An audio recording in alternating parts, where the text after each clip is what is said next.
information which properly belongs to the public is systematically withheld by those in power, the people soon become ignorant of their own affairs, distrustful of those who manage them, and eventually incapable of determining their own destinies. Good evening and welcome. This is Face the Nation. Our topic of discussion today revolves around the Right to Information draft bill, which has now been tabled in Parliament. Let's take a look at the last 15 years. In the year 2002, the UNF government, led by then-President Chandrika Bandaranaike made a first attempt to bring in the Right to Information bill. In 2003, the Parliament agreed, and everything capsized thereafter in the year 2004 when the Parliament was dissolved by the then-President herself, Chandrika Bandaranaike. In the last 10 years, individuals like former Minister Milinda Muragoda, now Speaker Karu Jayasuriya and Mr. Ran Wickramaratne tried to bring in the draft bill, however failed. 2015, January 8th, there was change in the country promising to bring in the Right to Information Act. Now here we are today talking about the Right to Information bill, and now this has been tabled in Parliament. Is this just a piece of paper, or is it really good for the country, for the journalist and those sitting at home? Thank you very much for joining us this evening on Face the Nation. Let me just introduce our speakers tonight, our panelists tonight. Let's start off with Dr. Pratibha Mahanameheva, a lawyer, former Commissioner of the Human Rights Commission of Sri Lanka. Thank you very much, Dr. Mahanameheva, for joining us this evening. Also joining us this evening is Mr. Asanka Valikala. He's a lawyer and a contributor to the 2003 Right to Information draft bill. Thank you very much, Asanka, for joining us this evening. And also Mr. Asoko Vesekara, Executive Director of Transparency International Sri Lanka. Let's start off with Mr. Asanka Valikala. Before that, we also invited Mr. Jayampati Wickramaratne, Nationalist MP of the United National Party. However, he did not turn up today for reasons best known to him. In place of him, we had Dr. Pratibha Mahanameheva joining us this evening. Thank you very much, Dr. Mahanameheva. I was told that you came from Kilnochi, but thank you very much for joining us this evening and keeping our viewers informed as to what the negative or the positive consequences are in terms of the Right to Information Act or bill. Let's start off with Asanka. Asanka, you were part of the 2003 committee which drafted the Right to Information draft bill. And here you are today, several years after, over a decade after, sitting here and talking about the Right to Information bill. What are the differences you see in the 2003 draft bill, which was initially discussed, and the draft bill now? Your time starts now, 3 minutes. Thank you very much. I think the place to start is the fact that last year when we enacted the 19th Amendment to the Constitution, one of the elements of that constitutional amendment was the insertion of a new fundamental right to information. So we have a constitutional basis now for access to public information. And what the new bill seeks to do is to provide the institutional framework to give effect to this fundamental right. It provides the institutions and the apparatus, the procedures, all of that, and re-establishes the point about a right that we have as citizens of this country to access information, subject to certain exemptions, of course, and that is a very common feature of any freedom of information, right to information framework anywhere in the world. We can discuss the details later on that. But it's very widely applicable to a wide range of public authorities as well as private entities. It sets up a the Right to Information Commission appointed by the Constitutional Council, information officers who would be attached to every public authority whose job it is to comply with the Act and to facilitate access to information. So it's a positive thing overall, but however, let's not think that this is a panacea to all our problems. We've had a very long history of a culture of secrecy in government. Sometimes it is not even deliberately so that government wishes to hide information. It may be because of capacity problems and all that. We are hoping that with the establishment of this Act, or hopefully with the enactment of this Act, that there will now be better procedures to open up government to public scrutiny, especially to journalists and others who are in the business of seeking this information. A major challenge is going to be to take the necessary preparations after we've never had a freedom of information, right to information framework before. So it will require public authorities to set up information officers, all sorts of very detailed rules, record keeping, all of these things that have to be done. So that will take a little bit of time. The change will not happen overnight, but overall we can call this a positive step. Are there any additions or minuses when compared to the 2003 draft bill? Yes, this is the current bill is a little bit more detailed act than what went in a shorter act previously. Major changes include details to the exemptions framework, as well as the application, what you call horizontal application. That is to say, information, the duties under this act pertain not merely to public authorities, that is to say government bodies, but also to certain categories of private actors like NGOs. Is that good or is that bad, Asanka? There are competing arguments for both sides. For example, the extension of the act to NGOs, many people would say that is a good thing. And that is defensible. But on the other hand, it also places a great deal of burden on this, and there can be concern sometimes that applying these things to organizations like that could cause an authoritarian government to harass critics and dissenters rather than actually serve the purposes of information. But on balance, I think the drafters of the current version of the bill have decided that it is a good thing to do, and perhaps an element of accountability there could be good. Thank you very much, Asanka, for your thought. Dr. Asanka Welkala, a lawyer and also the contributor to the 2003 RTI draft. I now move on to Mr. Asoko Besekara, Executive Director of Transparency International. Are you in agreement with Dr. Welkala on this, Mr. Besekara? Do you believe in any way that this is the way forward for a country like Sri Lanka? Is it good, and does it bring out some sort of accountability, as Dr. Welkala pointed out? The time starts now.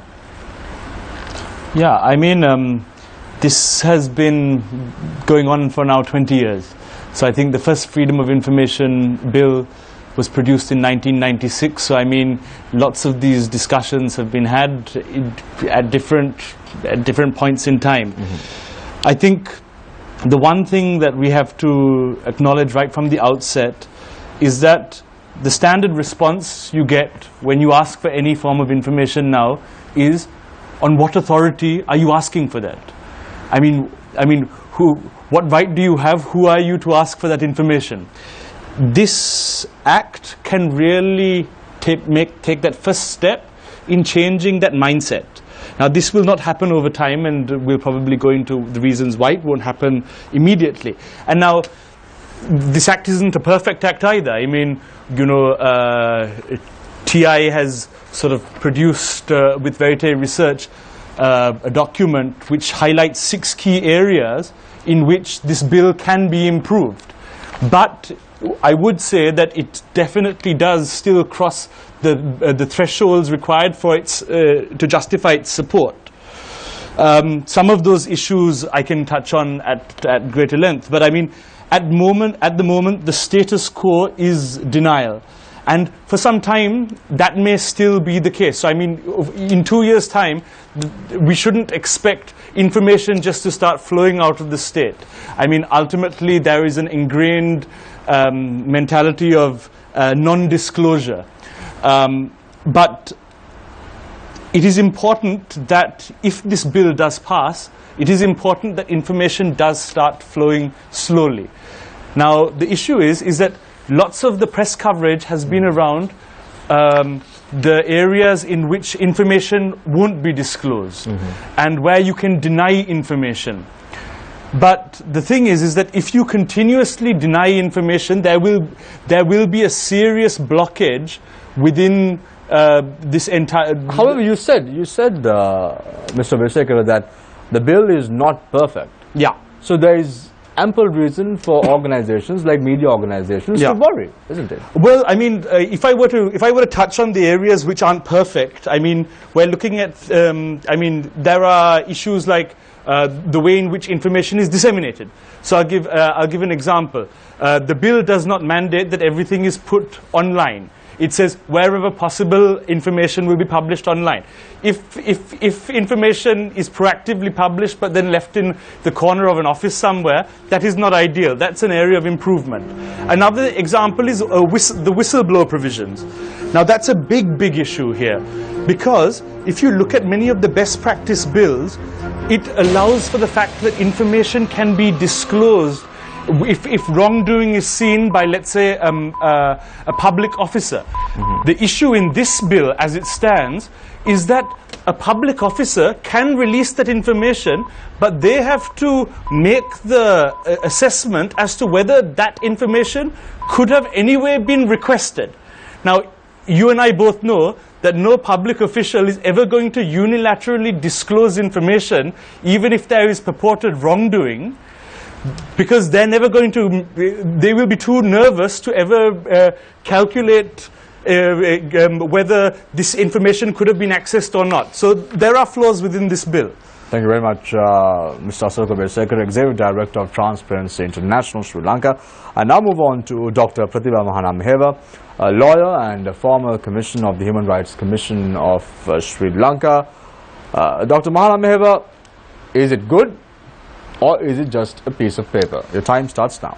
First of all, I should appreciate introducing a bill to this Parliament, Right to Information Bill, which was basically 1966 Civil and Political Rights Convention, Article 19, where Sri Lanka has ratified. And also 2006 Civil and Political Rights Convention Act, which never discussed these things. So, first of all, my appreciation and acknowledgement introducing a bill. But Section 5, serious limitations are there. What is good governance? People's participation. Kofi Annan, one of the respected Secretary General of United Nations, said, without people's participation, you may not succeed anything. That is democracy. Article 5, if states sign any multinational agreement, trade agreement, any agreement, only revealed in the Parliament. Parliament is not people. Parliamentarian you can buy for any amount. That is in Sri Lanka. So Prime Minister say, I will reveal this to Parliament, ETCA, but not for people. Whatever sign, even it is continuing until 10 years, you can't reveal. So what is this? People participation is not there in this bill. People participation should be there. Not only Parliament. Any minister can reveal any bill or any agreement, any trade agreement to Sri Lanka Parliament, which is not Sri Lanka. There should be people's right to know what's happening in this agreement. Higher education and education. One question. Tell me any country in this world which similar to Section 5. National security all right. National economy all right. But there are other limitations. So good or bad? One side good, but one side bad.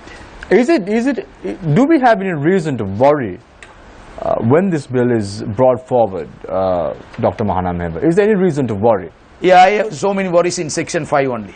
Section 5 I have a lot of worries. And even if any public officer giving information, he can be fined also. And there is a commission established. The commission can decide what to reveal or not. Thanks to Sunanda Desapriya, thanks to Vimal Fernando, thanks to Reverend Somathera, they went to Supreme Court.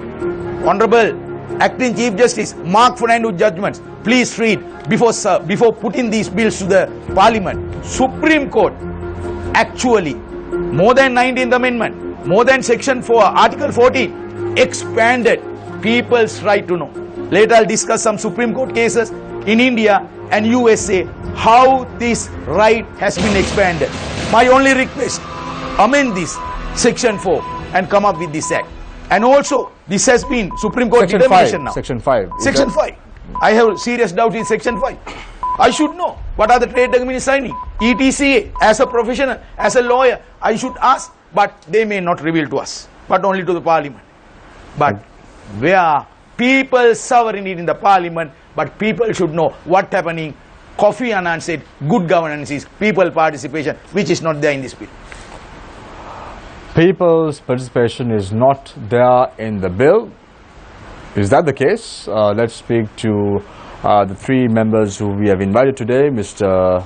Dr. Asoka Valikala and Mr. Asoka Besekara, as well as Dr. Pratibha Mahanamheva, to delve deep on this subject. So let me introduce our journalist this evening. On to my right is Nadim Majid, as always. As always. And on to my left is Sonali Vanikabadu. Sonali is also a lawyer, can bring in a lot of knowledge and some sort of depth as far as the program is concerned today. Nice to have you on board, Sonali. Thanks, Shamir. Also joining us this evening is Faraz Shaukat. Next week, 56 for us. That's the amount of experience Faraz brings into the table. Thank you very much, Faraz, for joining us this evening on the show. Let me open the floor for questions. Let's start off with Sonali. Thanks, Sham. Gentlemen, one criticism against the RTI is that there's an inadequate public demand for the RTI at grassroots level. We see politicians, we see civil society groups doing a lot of activism in this regard. But is this alone enough, or do people know how the RTI can help them in their day-to-day activities? Dr. Valikala? Thank you. Yes, I think that's a very good question. In places like India, for example, as you quite rightly point out, I think that's the experience that you have in mind. There has been a far more sort of, grassroots-based campaign for access to information and all. We don't have that kind of political culture, which therefore then leaves civil society organizations and journalists, media organizations to campaign for these things. But as far as I'm concerned, if you can remember, no one has objected to it on those grounds, that this is a bad thing in principle. Not even Dr. Mahanamheva, in his criticisms of the act, did he say that, of the bill. There is provision in the Act for the Information Commission to actively educate the public about the framework of the provisions of the Act, what the new right entails, what kind of information that you can get.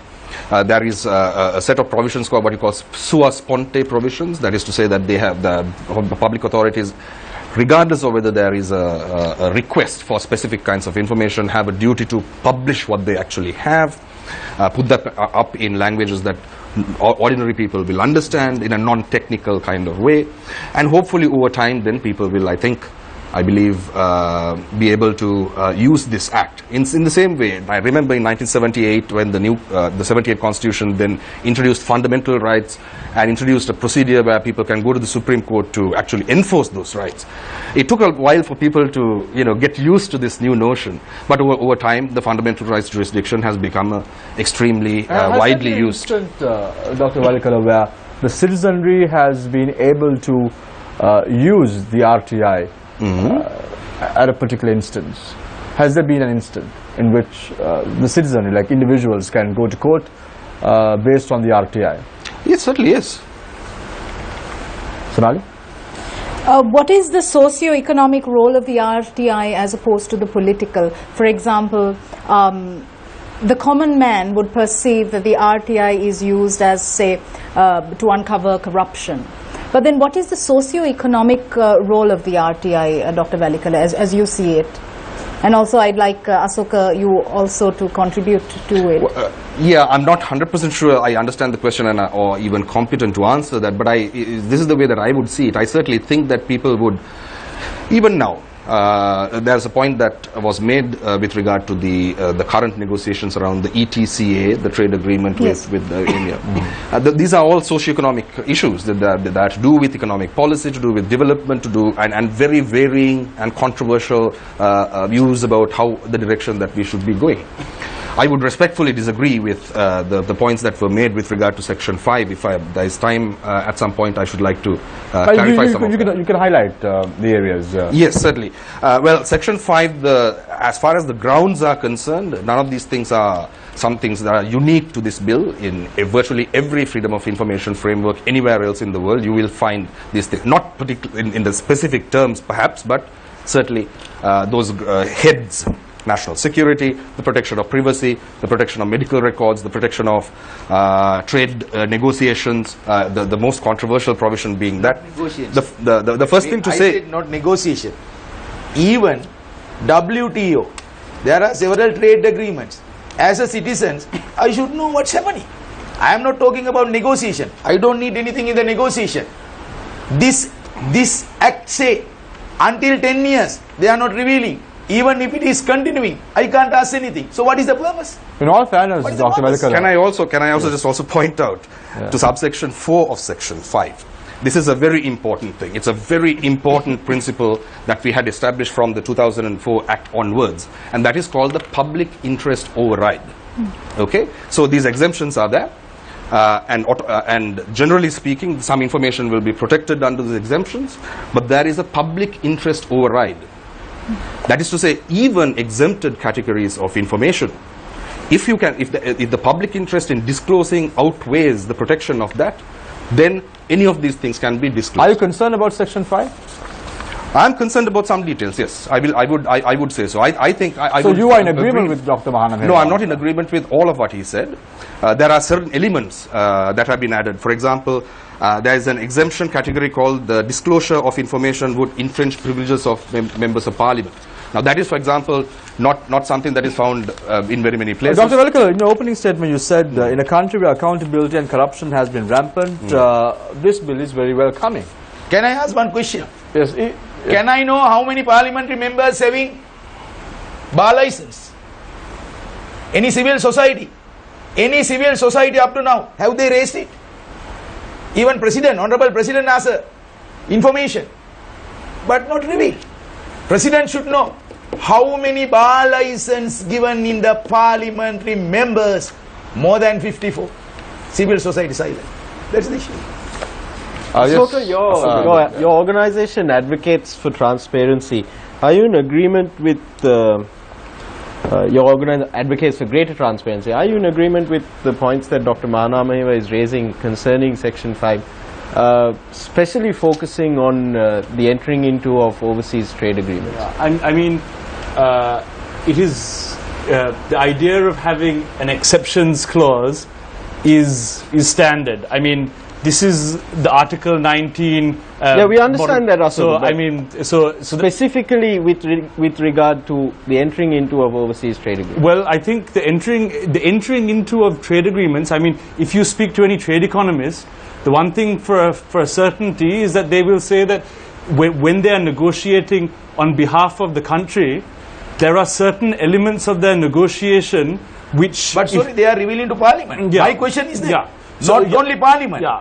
They will reveal it to the parliamentarians. Yeah. Parliamentarians are not people.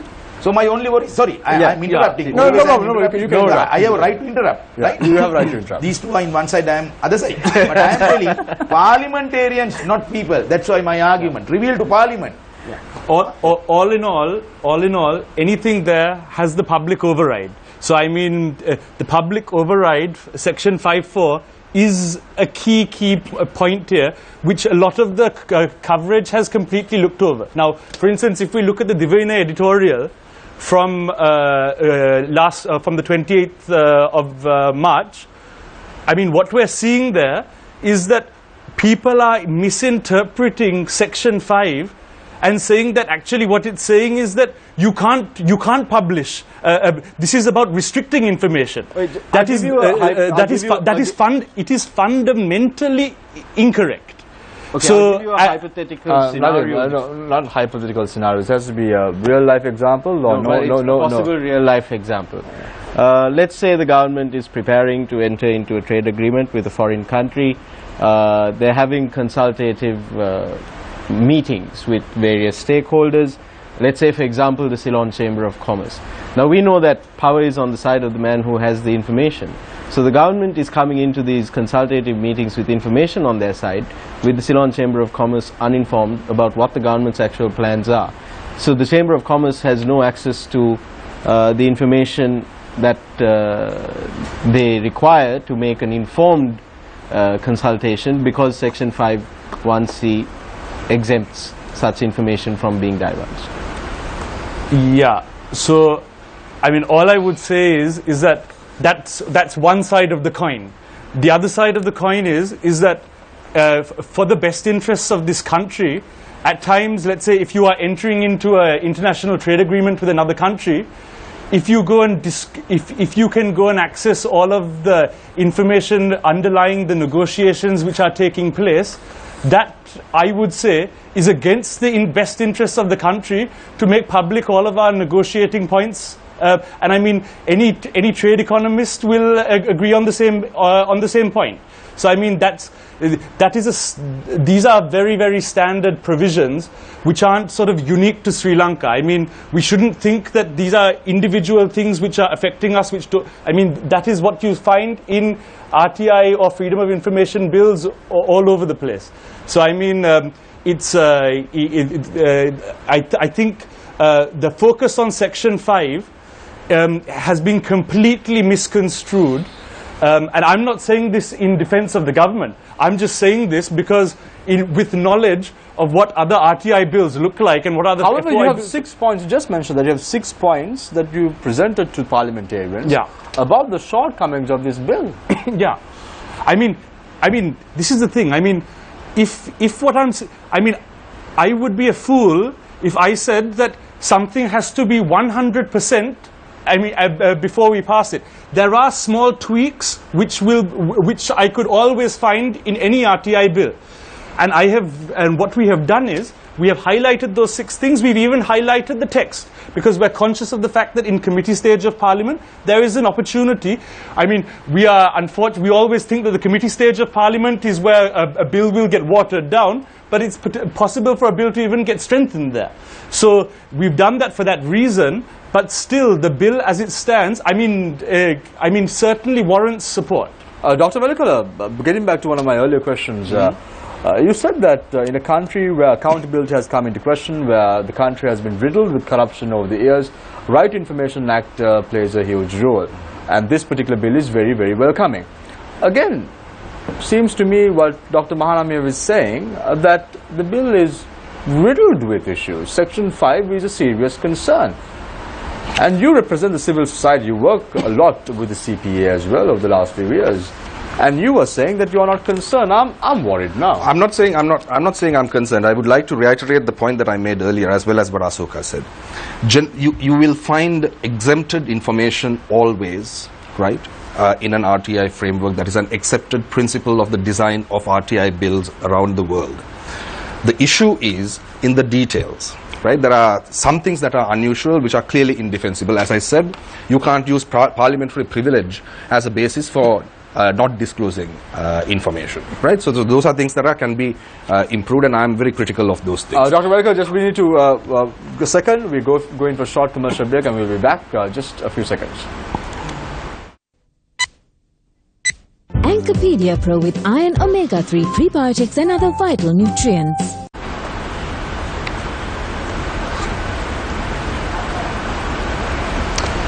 That was a quick time check, Dr. Velikala. Sorry to interrupt you. Yes, you can continue. That's fine.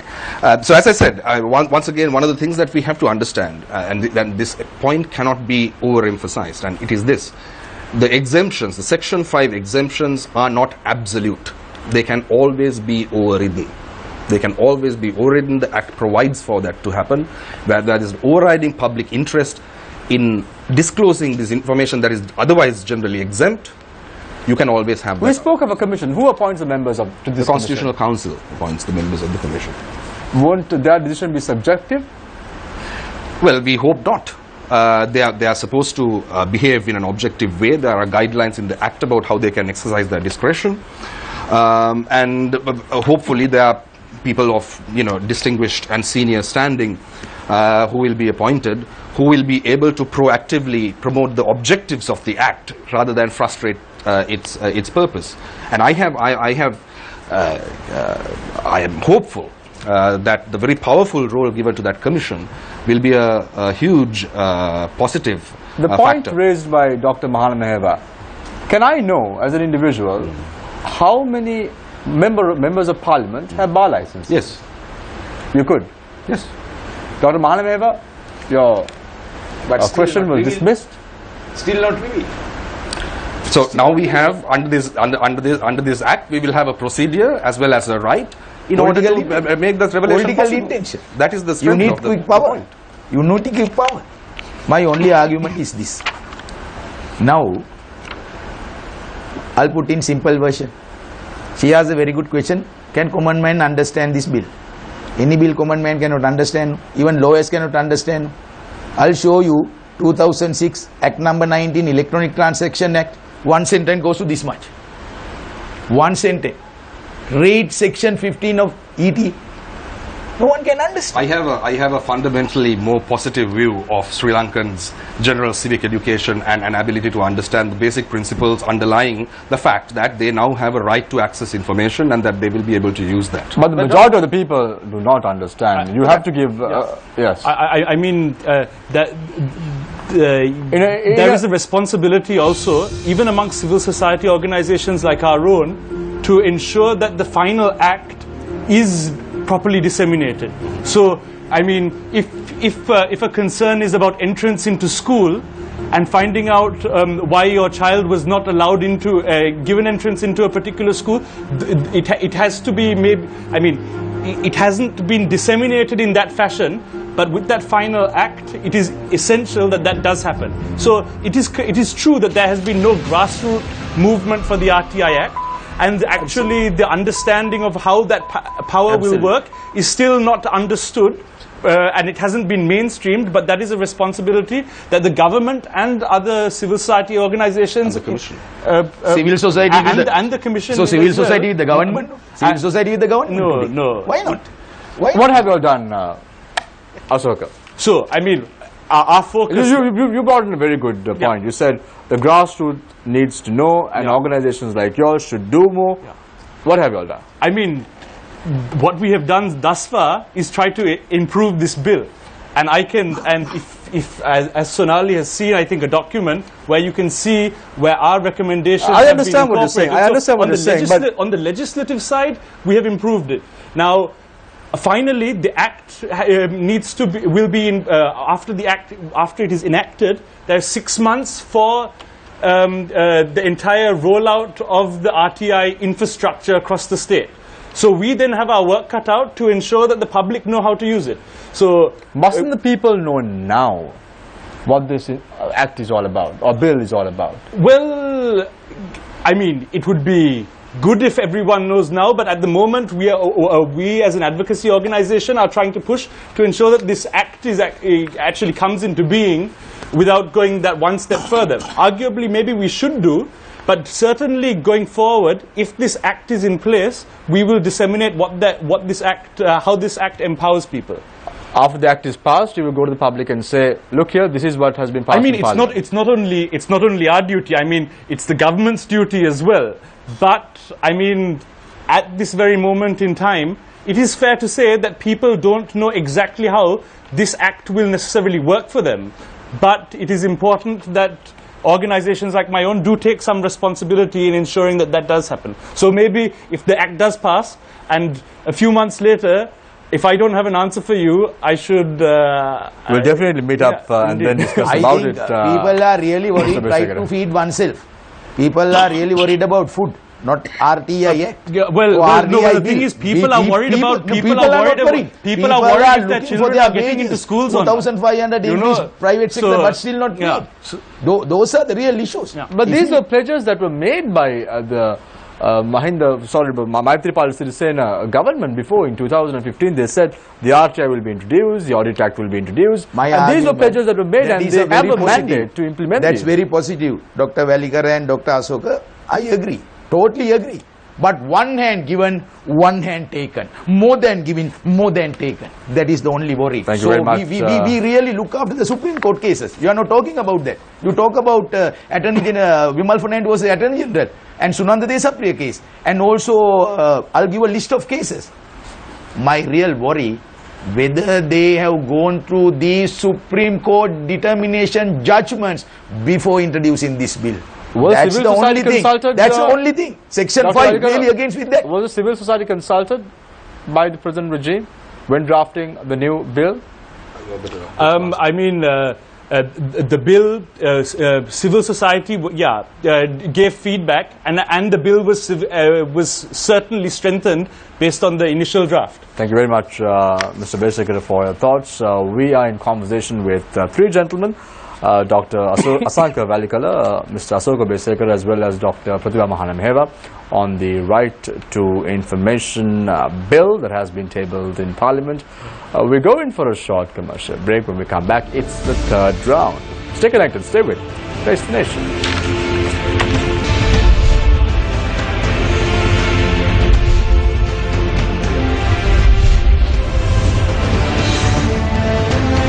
Welcome back. This is Face the Nation. We start off the third round with Mr. Asoka Besekara, Executive Director of Transparency International Sri Lanka. Mr. Besekara, Dr. Mahanameheva said that they've given you one hand and taken the other hand away. That's the exact gesture that he did. What is the point of having the cake if you can't eat it, if you can't enjoy it? What's the point of having an RTI after all? The time starts now. But I think Section 5 is fundamentally not an issue. I mean, like when I say, I mean, there are things within Section 5. There's a reference to the Attorney General. There are a few issues like that, which I mean, I'm certainly not supportive of. But the main issue which is being brought about the RTI bill is Section 5. And Section 5 fundamentally must be, I mean, it is a standard provision. These are standard provisions found in all RTI Acts. I mean, it is through a misunderstanding and a lack of comparative analysis of other RTI legislation that this criticism of Section 5 being a reason to completely bring down the entire RTI bill, I mean, it's completely misconstrued. And it is misconstrued because, unfortunately, and I say this with respect, many people don't do their homework and they get the opportunity of having a loud voice on these things. Then why they reveal this information only to the Parliament?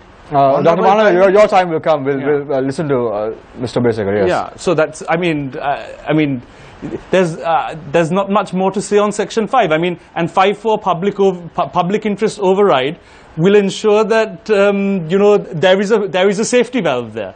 So in all sides you're covered.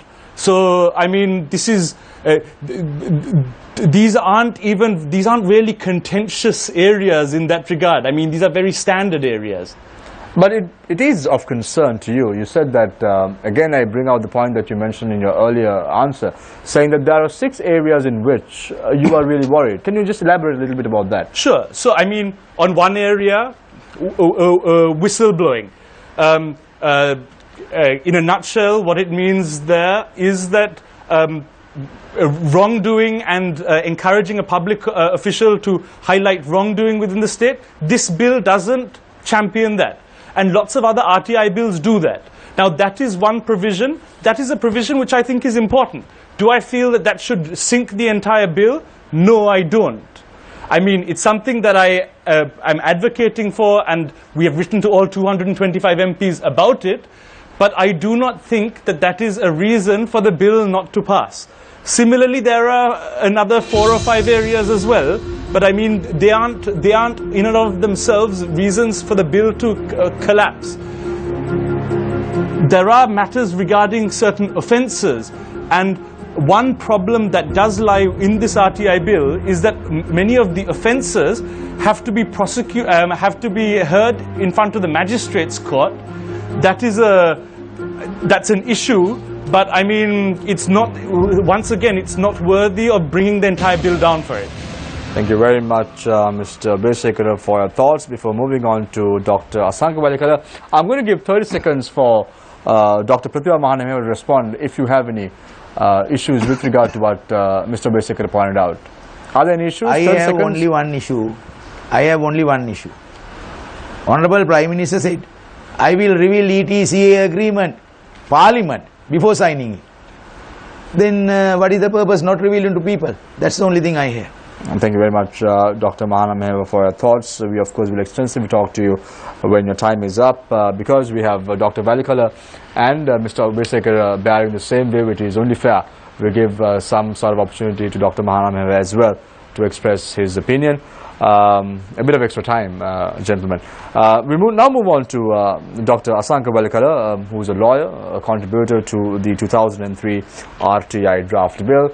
Dr. Velikala, Dr. Mahanamheva brought this very important aspect, saying that when there are issues with the cost of living, when the country's economy is on the verge of collapsing, when the government is having so much of issues in their hands, on their table, on the plate right now, why the RTI? Is it really important to bring an act like this to Parliament I would say it at is, this point of time? Because for the simple reason, we need to, when political parties give promises at election time, we have to ensure that they stick to that.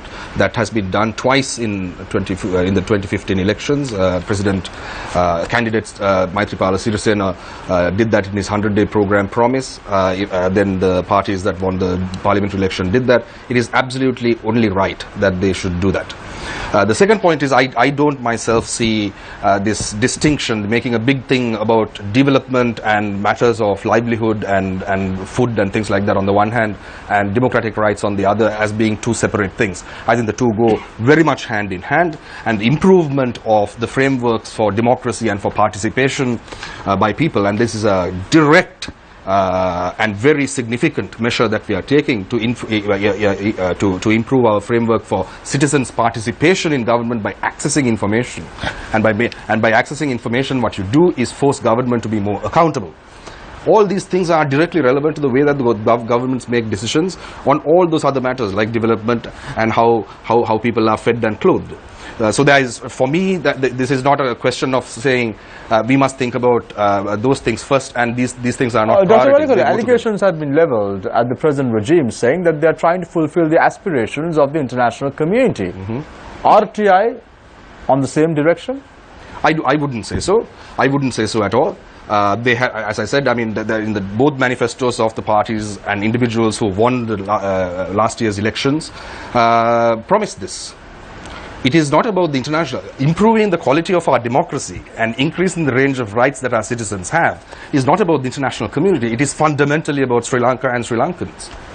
You had many respective governments. Mr. Vesikara pointed out in 1996 we had a discussion about the RTI. 2002 I mentioned Yes. the UNF government tried to bring out the RTI. But we're talking about the RTI again in 2016. The draft bill has now been tabled in Parliament. Why was the delay? What was the reason behind this, in your opinion? Well, what happened, well, the big delay in the middle between the previous attempt and now, of course, was this, and that is that at that time, both parties, if you remember 2002, 3, 4, at the time that the initial draft, that is the basis of this one, was made, both cabinet, which was then a UNF cabinet, UNP cabinet, led by Prime Minister Wickremesinghe, and the president was from the People's Alliance, President Chandrika Bandaranaike. They both agreed to this. So you can very strongly argue that there was a national consensus even at that time with regard to it. Except that it fell by the wayside because for entirely different reasons. Parliament was dissolved and the government changed in April 2004. Between 2005 and 2015, there was no political will? I would say there was none whatsoever. Thank you very much, Dr. Velikala, for your thoughts as well. Dr. Pratibha Mahanamheva, you've worked very closely with the previous regime. Me asking you a question about I never worked very closely with the previous regime. I was a commissioner. That's you were commissioner appointed by the previous regime. Dr. Mahanamheva, take into account 2005 and between 2005 and 2015. Why wasn't RTI even discussed, or why was it always thrown out of the window when it was brought in as a private member's bill? Was it because the previous regime wanted to hide things from the media and the public? Seems like it, isn't it? First of all, I like to respond. Fulfilling political promises. Excellent. First, fulfill. Everyone can purchase a car. Even no car permits now for government officers. Fulfill that first. Number 2, 100,000 jobs. Fulfill that. I can give a list. Those are priority basis. Everyone access to a house. Everyone access to a home loan. Give me time, right? Because there was an issue. No? Fulfill political promises. Excellent. RTI good. But civil society ignoring people, economic, social issues. That's my main worry. So I'll give a list, priority based there. With RTI, we have to go for others. The question you rate, 2005 and 2050. Why the previous governments from 1948 up to now, why they failed? Because they were really insisting on Article 40. I also agree. There may be something to hide. But if you are telling the truth as a government officer, no need RTI, no need RTI. If I am a government officer, if any question asked, if you are really revealing, that is code of conduct. Before introducing RTI, every public officer must have a code of conduct to reveal if the people ask. Now there is an emergency line, tell Honorable President. Now how many questions were raised? How many questions were answered? That's good. That is people participation. Likewise, there must be access to information. But this bill, several sections are there which deny that right. People participation, wait, people participation is very good. What is good governance? What is good governance? People participation. So don't hide. Even this new bill, without previous government, whatever they did some errors, don't do this also. But they also show one and doing another thing. So this is where, as citizens, we are worried. We are really worried. Even in education institution, higher education institution, can't I ask, giving a call to examination or UGC, how you measure the Z score? Is that something to hide, Dr. Velikal? Is there something to hide? It's not, but it is there. Here it is there. But Dr. Mahala Meheva, if you don't fear, if government officers don't fear, why not have a bill or an act to ensure that these individuals don't lie? Without any exemption. Sri Lanka is an exceptional country. Without any exemption, give that right to people. We have a code of conduct. And also, you are talking about government officers. You are talking about government officers. Online, there are serious errors happen. Manohar Alexander, one of the Sri Lankan businessmen, now in Dubai. What happened to his money? All these emails, they have changed with one-to-one. So, before this act introduced, public officers, bank officers must be very careful. If they act negligently, there can be duty. If they breach their duty, there can be a lot of errors, which happen now. Here, Manohar has filed a case also. So let's not discuss about a case that is ongoing, Dr. Yeah, no, I am not talking. I saw that in papers, and I am revealing that, but I am not going to merits of the case. But there are cases filed. That's why I am saying. Public officers must be very careful before introducing this law. Please, civil society, train our public officers. Drawing a parallel to what you said there is no code of conduct for government officers. However, there is a code of conduct. There is a code of conduct. Even in and March even so, we saw from 2005, 2015, a lot of corruption taking place within government ranks, Dr. Mahanan. You were the commissioner of the Human Rights Commission, and you got many cases with regard to discrepancies in the government sector, isn't it? Agreed. So why not have a bill if that's the case? I am really supporting for this bill. That's why Supreme Court has shown. My only worry, the Supreme Court expanded Article 14(1), freedom of speech and freedom of information. Why this law right to restrict that? Please answer that question. That's all. Thank you very much, gentlemen, for your thoughts in the third round. Let's start off the fourth round with Faraz Shaukat Ali. My question is this. Can somebody explain, if this RTI is in place, will it permit me to find out all the gory details of how the Central Bank of Sri Lanka awards its bonds? Dr. Velikal, yes, you can go ahead. I would say that prima facie, it falls under an exempted category of information. However, as with the ECTA, if there is sufficient a public interest to override that, and I think there would be, I think this would be a case where allegations of corruption are made or improper motives governing the extremely important economic decisions about public funds, then the override should apply. And I would say that in the hands of a proper information commission, then you would certainly be able to access that. But why the need for a commissioner?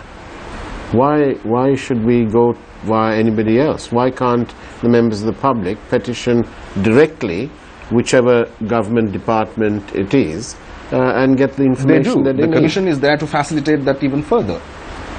But wouldn't that lead to more sort of red tape, bureaucracy? Why? What's the need? Why does this government want to put in a commissioner in place? Dr. Lanka, you can go ahead. Yes, you can answer that question.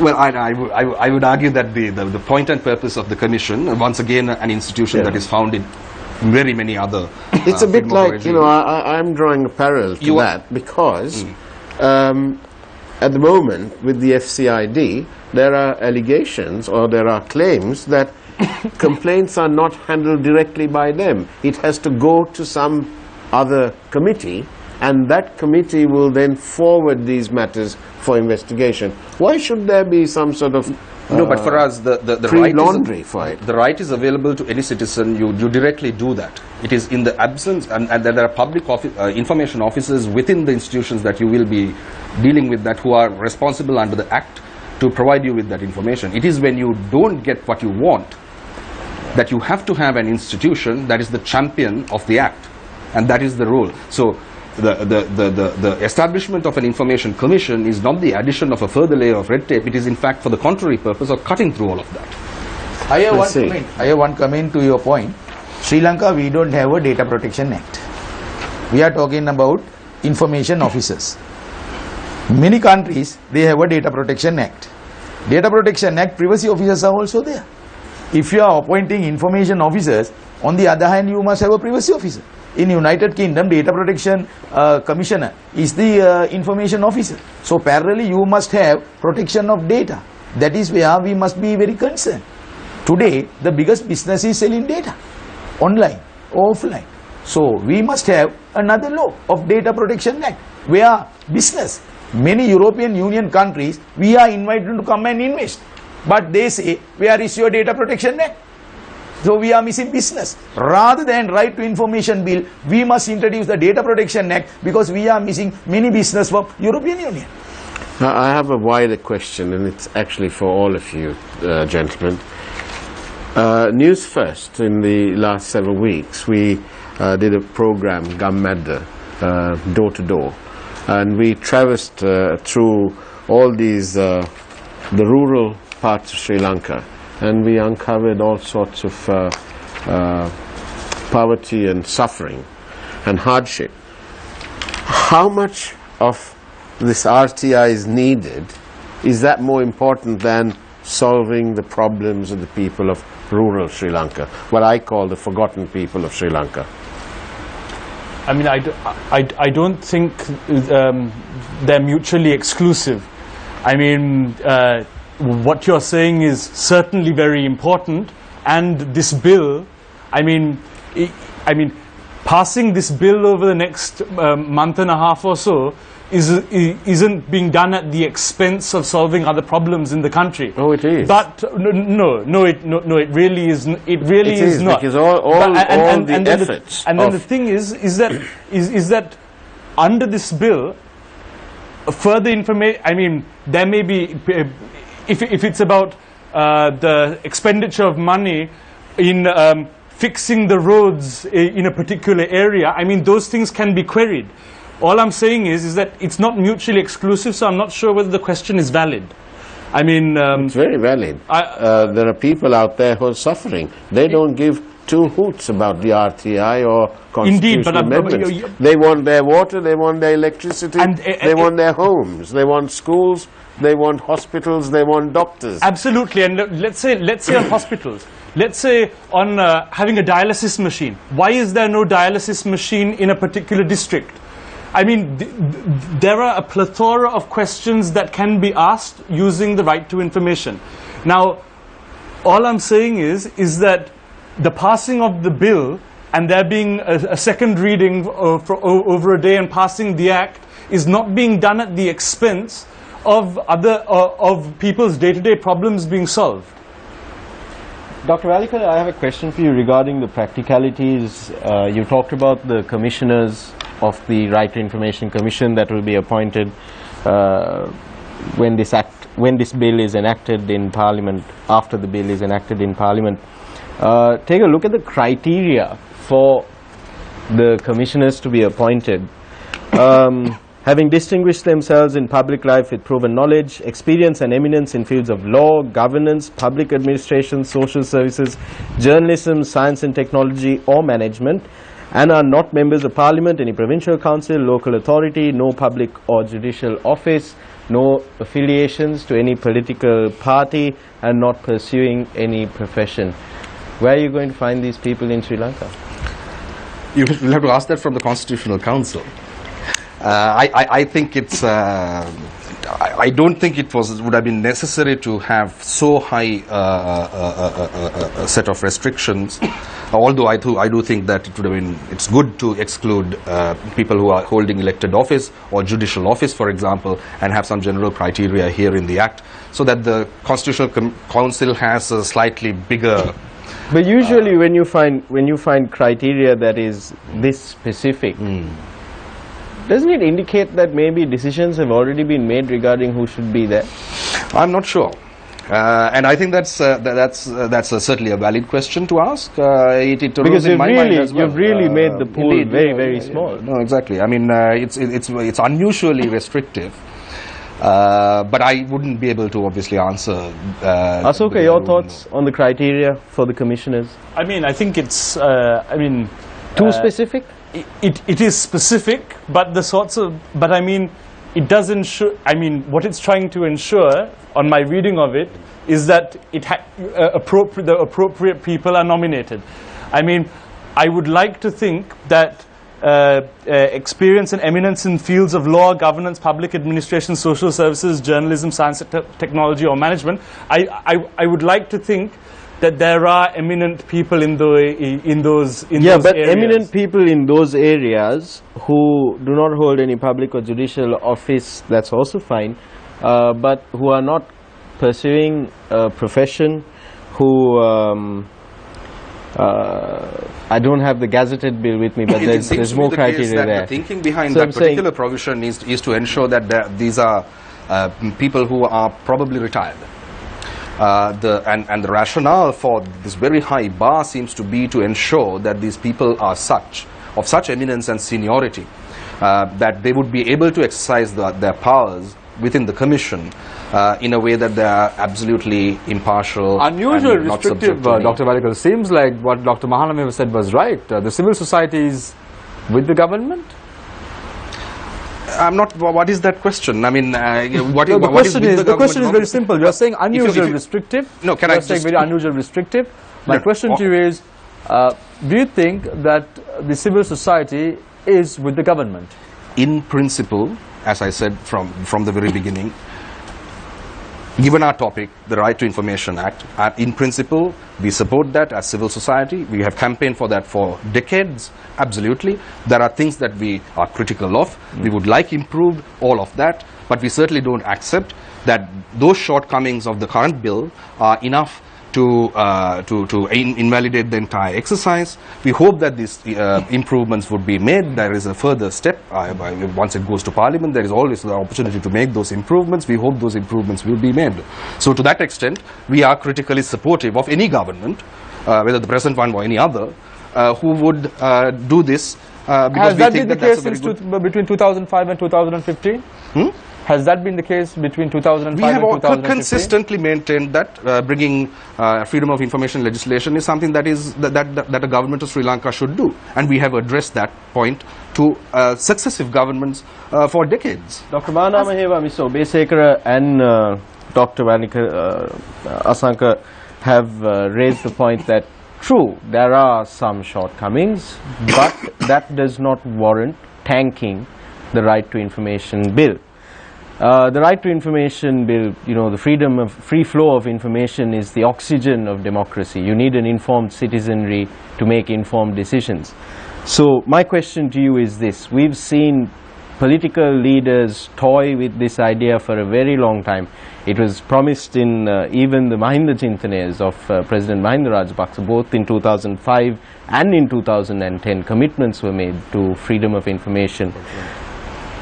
We now have a bill before Parliament that appears to have bipartisan support, and that will go through. Coming from a place where we had absolutely almost zero disclosure, don't you think that these two gentlemen are right in saying that the shortcomings don't warrant tanking the entire exercise? When I started this discussion, I appreciated, I acknowledge. Even now I acknowledge, I agree, subject to amendments, subject to conditional amendments. But even if those amendments aren't made, but would you say that it should not be passed at all? It is in the Supreme Court, sub judice. We can't tell anything, because still there are certain fundamental right application filed. So we will see what is going to happen. Same thing came up 1995, Anti-Ragging Act. Anti-Ragging Act. Some of the sections amended. Why? Freedom of information is necessary for this country. If you read that determination, 1995 Anti-Ragging Act in higher education institution, there were certain fundamental right application. What Supreme Court determined? You must give the free access. So there are many issues. But my argument, I'm trying to gauge where you stand on this. You're saying that there subject needs to to be the free amendments, access I of agree. information. Are you saying that? So in Section 5, you're saying that there should be no exemptions whatsoever? there should be exemptions. There must be exemptions. Those exemptions are very clearly in the Article 15 of the Constitution. Defamation, national security, national economy, there are. But it has gone beyond that, ultra virus. So subjectively, if civil society support me, I also agree that. But Section 5, not only Section 5, there are some other sections also. So we need that. But my main argument, rather than civil rights, as you perfectly said, economic rights, we should give the priority. Right, Sonali? Asoka, my question is to you. If we go back to the Establishments Code, which governs the activity of public officials, it says in one provision, no information should be given where its publication may embarrass the government as a whole or any government department or officer. We come to the Right to Information Act in Section 23. It says, every information officer shall deal with requests for information made to the public authority and render all necessary assistance to any citizen making such requests to obtain the information. Now, my question is not really a question, it's an observation. Do you as a Sri Lankan perceive that our public service is ready to extend this courtesy, to extend this assistance to the citizen making these requests? Or do we need an attitudinal change? Do our public servants require training in so many aspects? If so, how do we do this? So, I mean, on your first point, regarding any sort of inconsistency, Section 4 of this Act stipulates that in the event of an inconsistency or conflict between the provisions of this Act and such other written law, the provisions of this Act shall prevail. Yes. So that's the key factor on this. On the information officer, on the issue of training, certainly. I mean, can you imagine being the information officer who has to respond to the request based on, let's say, one of Faraz's questions on the central bank's decision-making processes. That information officer is going to feel under pressure, and his instinct is going to be to deny information if things remain the same. So a great deal of training is required. So I mean, there are concerns about how the state can actually implement and roll out the right RTI infrastructure. So this training issue is a big issue, which is not going to change sort of like with a light switch. It'll take a couple of years maybe for that change of mindset. Dr. Valikali, do you think we are ready for this attitudinal change? I think we are ready for it. I think we should do it, but that's a lot of hard work. I made this point at the very beginning of my interventions as well. You will find, for example, in the United Kingdom, it took 5 years between the enactment of the Act and the Act coming into operation to ensure that every authority knew its duties under the Act and that the information officers were fully trained to fully comply with the Act, not only in the letter but also in the spirit of disclosure and open government. So here, understandably, I think one of the points that I have consistently made last year was that we have to be a little bit patient with this, because it requires, as you quite very rightly say, a great deal of training, attitudinal change, all of that kind of thing. So we can't expect this to happen overnight. The Commission once again will play a crucial role in this business of training and ensuring that the personnel are there so to give effect to this. So it will take time. Dr. Walekar, let's say I am an individual from Monaragala. If I want some information, how do I get it after this bill is passed? You write to the relevant authority, whatever it is. And I get the information when? As soon as they can. There is a very detailed procedure for that. 14 days. Within 14 days is the general provision. And if it pertains to the life and liberty of a citizen, then within 48 hours. Within 48 hours. If it requires longer, you will be told that these are the reasons why it is taking longer, and be told this is what we are doing with regard to it. That procedure is very Once I get the information, can I publish it? Yes, but it doesn't. For example, if you publish information that is defamatory or violates the privacy of somebody else, then you may well be subject to legal liability under the general laws. What about asset declarations of members of parliament? Yes. Can we?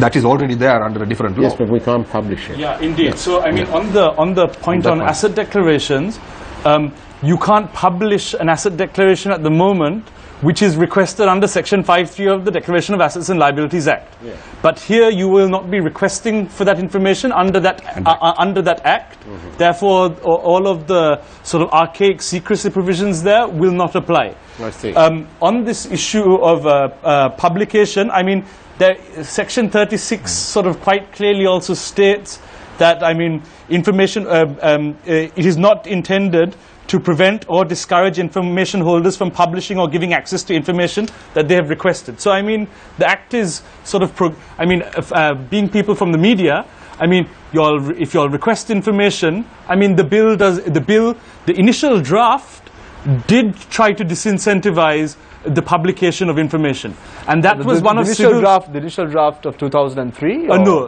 the draft that was the initial draft of last year. Last year, okay. But then civil society's recommendation gave a recommendation on that, and then that particular provision was amended.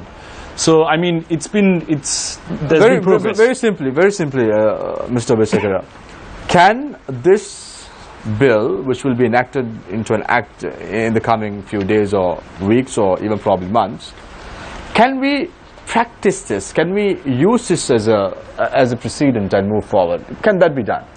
Absolutely. Or will this be in the shelf and no one is going to use it, and we have a law and that's about it? We just discuss it in an open forum like this, and that's about it.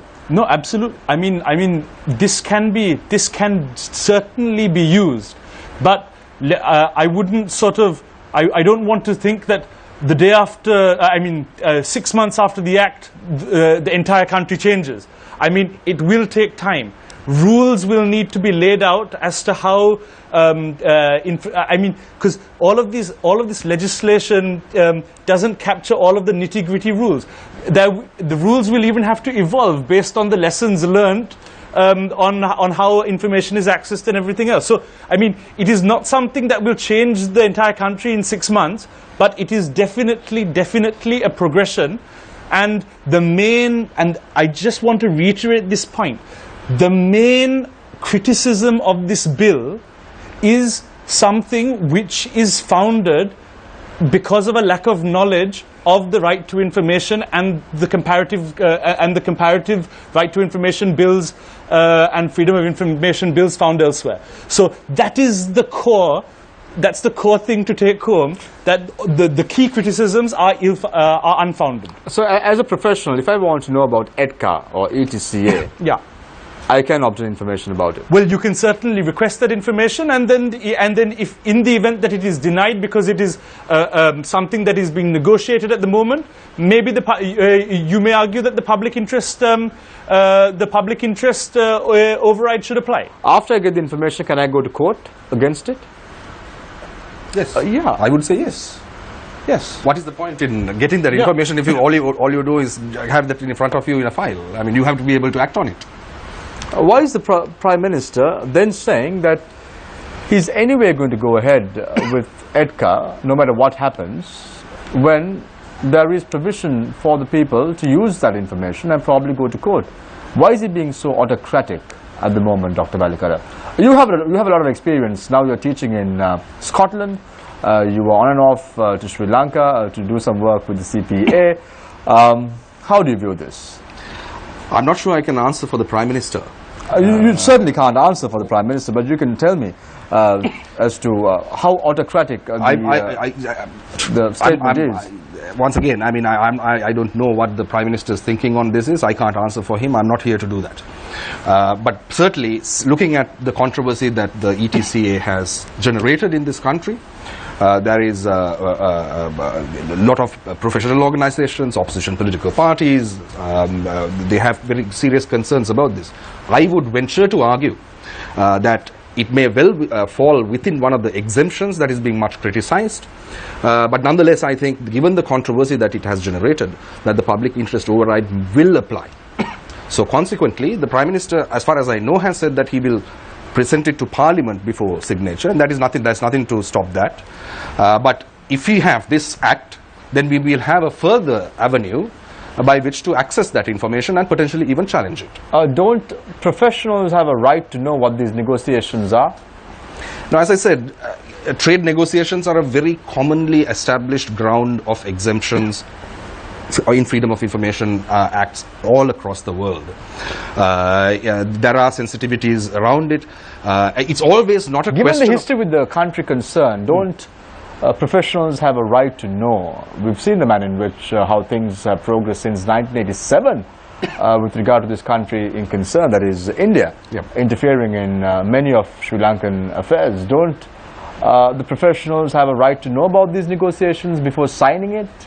So that's my point. So if you have this framework, then people who feel that they have that right and have the right to oppose that particular policy direction will have the opportunity to do so. But the negotiations are not open for the public. But that is why exactly that we need such an act, so that that information they can have. A government can't take up a position which says we are not showing any of these things arbitrarily. It can try to do that, arguing that it is under an exemption, but as I said to you, if it is something that is as controversial as this, the interest in protecting that information, right, the government may say, well, there are sensitive points, we don't want India to know our bargaining chips, or all of them. That is one argument. But we can say, no, there are so many other competing things. We think that the people of Sri Lanka, the professionals, should know about this. Then that is why you have the public interest override to ensure that the exemption is Dr. Mahanaheva, your problem or worry has been arrested by Dr. Valikara. You can definitely get information. Why we are going for this public interest? Why you are putting these restrictions?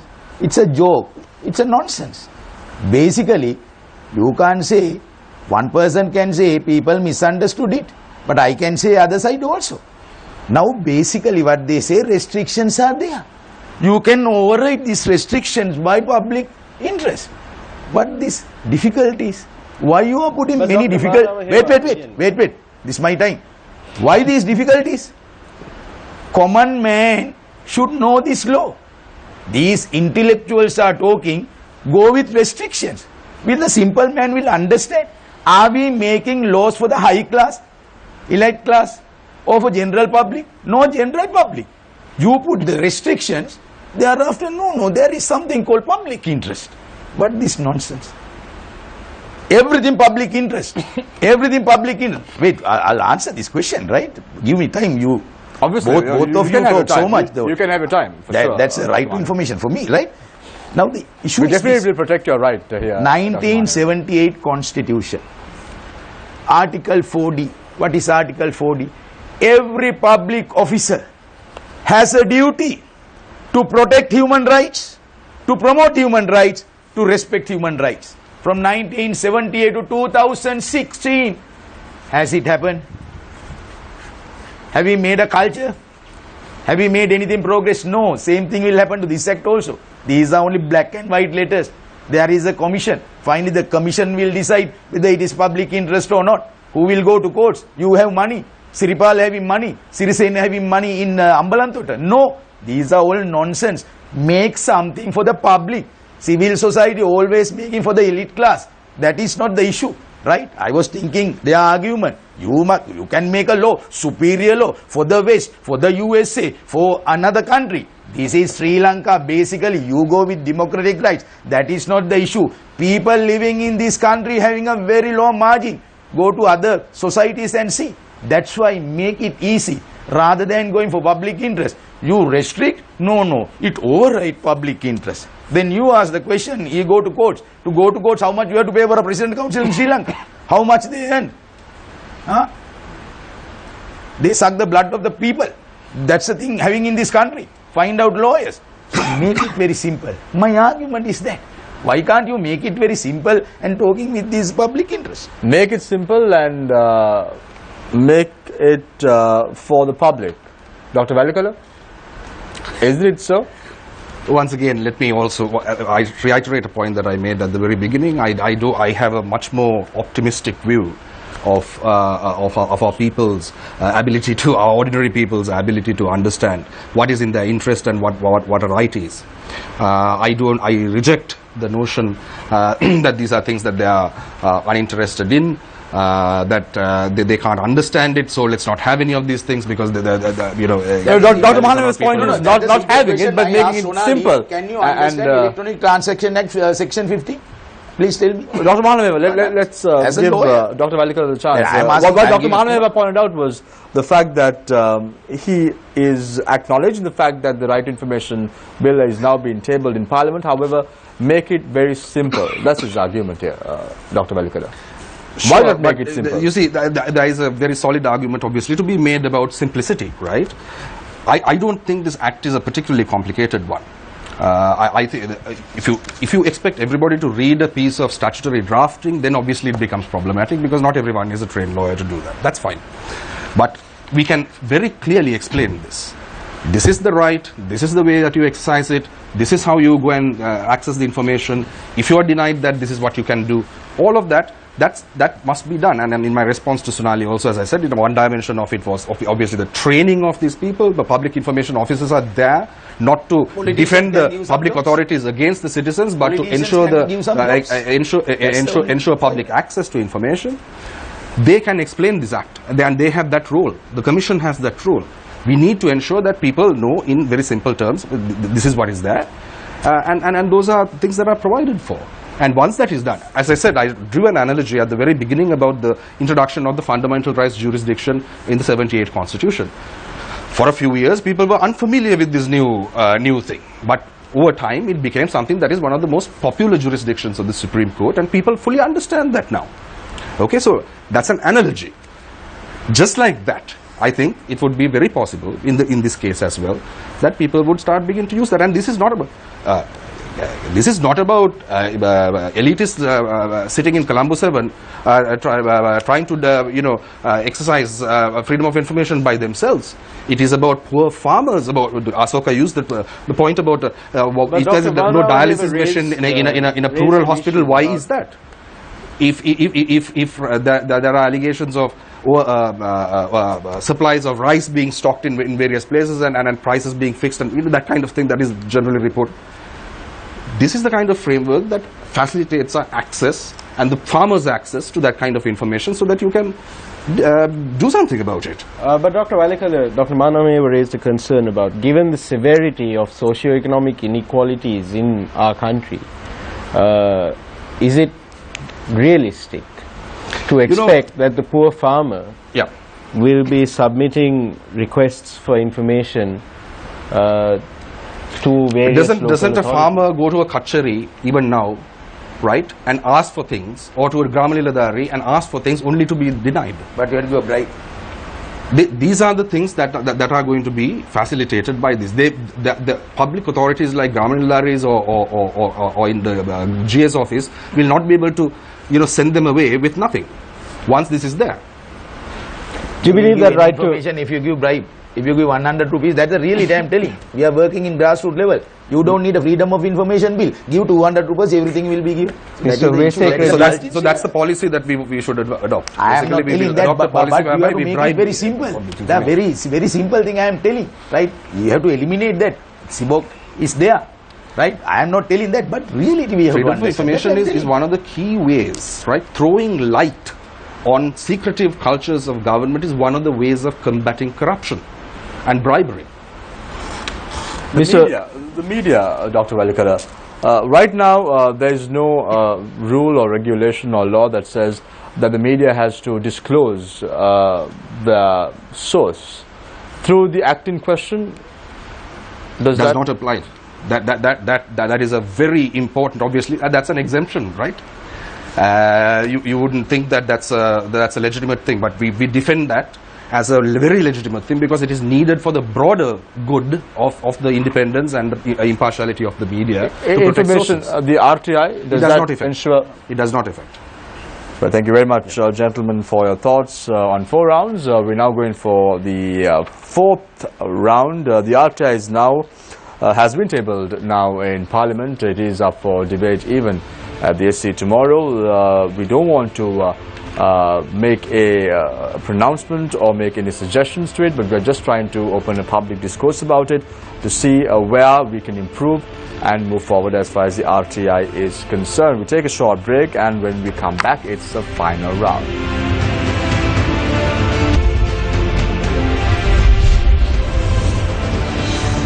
Welcome back. This is Face the Nation. The final round. Let's start off with Dr. Asanka Valikala. We started off the show with Dr. Valikala as well. So let's start the final round also with Dr. Valikala. Dr. Valikala, as we correctly pointed out, 2003 you were involved with the draft of the RTI. 2016, I'm not really aware whether you were involved or not, but if you were to see changes to the RTI, what changes would you instill as far as the right to information bill is concerned? I wouldn't make very fundamental changes. I think broadly speaking the Act addresses the things that we have to do. As I said, it establishes the right, the exemptions that it reflects are fairly common things. The public authorities are defined with extremely widely, so it covers a great deal. There is a commission which is going to give real meaning and effect and flesh and blood to the dry bones of the statutory framework. There are a number of things which I would say that we have, for example, highlighted in the course of this discussion. We would probably strengthen the whistleblowing framework a little bit more. Dr. Mahana Maheva has raised, and others have raised, a number of concerns with regard to the exceptions. I think we must listen to those things, and perhaps we can narrow some of these things down to the exemptions to be much lower. Those are things that I think we can do. There are a number of other areas, including we talked about the composition of the council, whether we need such detailed criteria in the Act, or whether we can allow the Constitutional Council a slightly more wider framework for that. So there are a number of things like that. But as I said, these are questions of tweaking, and these are questions responding to criticism that we can do hopefully at the committee stage when the bill is going to Parliament. And will the Parliament agree on this bill? Sorry? Will the Parliament agree? I don't know. I don't know, but I presume that the government is comfortable of having because this is an ordinary act of Parliament, it only needs a simple majority. I think that if some of these concerns of the opposition are also met, that they will also quite happily support it. As, for example, Dr. Mahana Maheva has said, there is nothing in principle against the idea of a Freedom of Information Act. It is the question about some of the exemptions that I don't agree with him, but nonetheless, that's a valid discussion to have. So, over a process of negotiations, let's agree a framework that we can all support. Would benefit the public and the media in the long run? I think it would do, yes. Thank you very much, Dr. Valikala, for your thoughts. I now move on to Mr. Asoka B. Sekara, Executive Director of Transparency International. Asoka, a few months from now, where do you see the RTI and what changes do you think should be made? You have 6 points there, you only mentioned one, I don't know why. Tell us a little bit about the changes that you as an individual or organization would instill. Yeah, some of the reason why I haven't read out the entire list is some of them are sort of very technical, but I've touched on more than one. I've touched on the mandating of e-publication of information as opposed to the loose wording that's there. The issue about the Attorney General being explicitly mentioned, I believe that sort of lawyer-client privilege is sufficient there. The third thing is on whistleblower protection. So those are three things I've already mentioned. Another thing is regarding delaying of the publication of information. There are certain definitional issues here. Some of these things which I've highlighted, these 6 areas which we've highlighted, are very sort of technical areas, but which can be improved. The one thing that I may disagree with Asanga on is I honestly don't think Section 5, I don't think that needs, I'm not even, maybe he wasn't suggesting that it needs to be narrowed, but I certainly don't think it needs to be further narrowed. I mean, this idea of accommodating issues which aren't coming from a perspective where people have taken the effort to really understand where, I mean, how this sort of legislation is built, I wouldn't accommodate that at all. And I mean, I believe that the way things are framed are strong enough. The one thing I will say is here we have, for the first time, this idea of the public, civil society being able to hold government accountable in a very, very different way. It can be transformational, it will be very tough, it will take time, and it's not going to be fast. The process will be difficult, but there is a transformational impact. And let's just remember this one point. The public has a right, but also let's think about the other vectors in which the public gains knowledge. I mean, the media, all of these other sectors can really be empowered through this, and the transformational impact should not be the potential transformational impact shouldn't be sort of short-sold. Thank you very much, Mr. Asoka Besekara, for your thoughts as well. Dr. Malameheva, after all, you're not alone. You said 2 against 1, but Mr. Besekara disagreed on one of the points that was brought forward by Dr. Valikala on narrowing down Section 5 of the Act in question. So, at least at the last, you're not alone. What are your thoughts on the way forward as far as the right to information in Sri Lanka is concerned? Do we need a bill or we don't need a bill and we need to focus on other things right now? Your time starts now, 2 minutes. We need a bill. As a human rights lawyer, as a human rights activist, I fully support him for that. But only issue, there are some restrictions. And this should be a common man bill. See, very recent, Karnataka, there was a case and it went to Supreme Court of India. What Supreme Court decisions?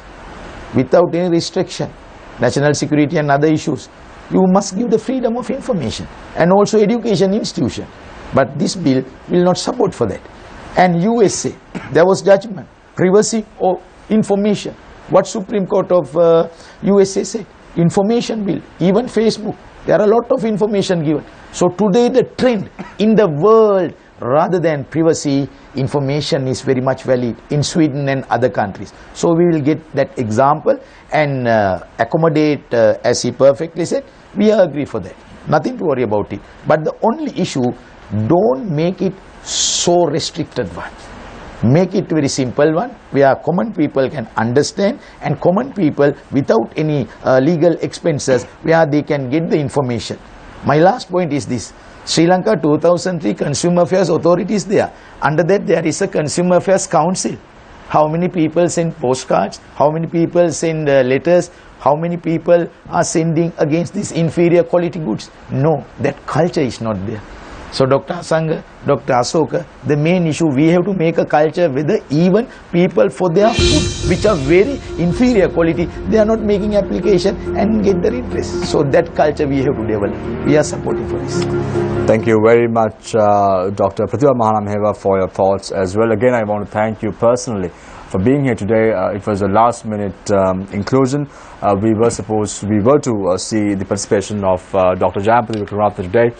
But for the reasons best known to him, he pulled out at the last minute. I was told that he's participating in a court case tomorrow on the bill in question.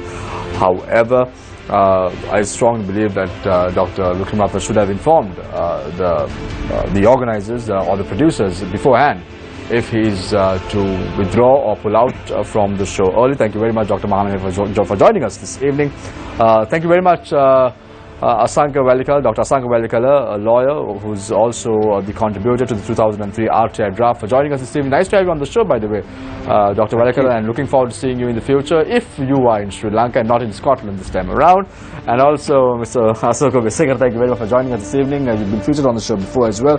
Thanks again for joining us this evening to share your expertise. Thank you very much for us. Thank you very much, Nadeem. And also amongst us is a lawyer. Thank you very much, Sonali, for joining us this evening. Pleasure to have you on board today.